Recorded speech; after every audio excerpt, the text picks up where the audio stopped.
Assalamualaikum teman-teman. Kalau misalkan harus bicara tentang kebahagiaan, tiap orang punya cara kebahagiaannya masing-masing dan punya arti kebahagiaannya masing-masing. Tapi apa sih sebenarnya arti kebahagiaan itu? Kalau dalam psikologi konvensional, kebahagiaan sering dijelaskan melalui positif psikologi yang dipelopori oleh Martin Seligman.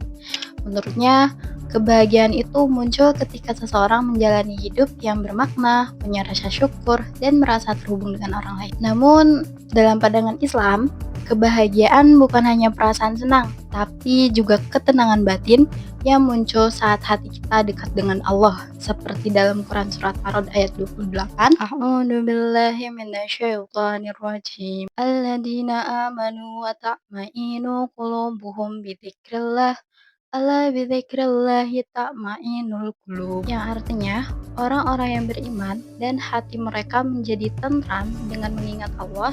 Ingatlah, hanya dengan mengingat Allah hati menjadi tentram. Dengan itu kita dapat menyimpulkan kalau misalkan ibadah itu bukan sekedar kewajiban, tetapi juga cara kita menemukan ketenangan, kedamaian, dan kebahagiaan sejati. Dan hari ini aku mau mencari makna itu lebih dalam lewat perjalanan kecil menuju salah satu tempat yang selalu bikin aku tenang, yaitu Masjid Agung Jawa Tengah. Yuk ikut aku. Jadi menurutku perjalanan ini tuh sederhana. Aku naik 2 kali transport, tapi rasanya kayak perjalanan batin juga. Itu juga setelah beres kajian sama teman-teman, setelah masuk lewat gerbang MAJT, aku sama temen-temenku harus jalan jauh banget, dan suasana MAJT tuh selalu punya suasana yang menyenangkan. Setiap langkahnya ke dalamnya itu rasanya penuh arti. Terus rasanya seperti melangkah lebih dekat pada Allah. Nah, kalau misalkan dalam psikologi positif atau tadi konvensional, salah satu kunci kebahagiaan itu adalah gratitude, rasa syukur.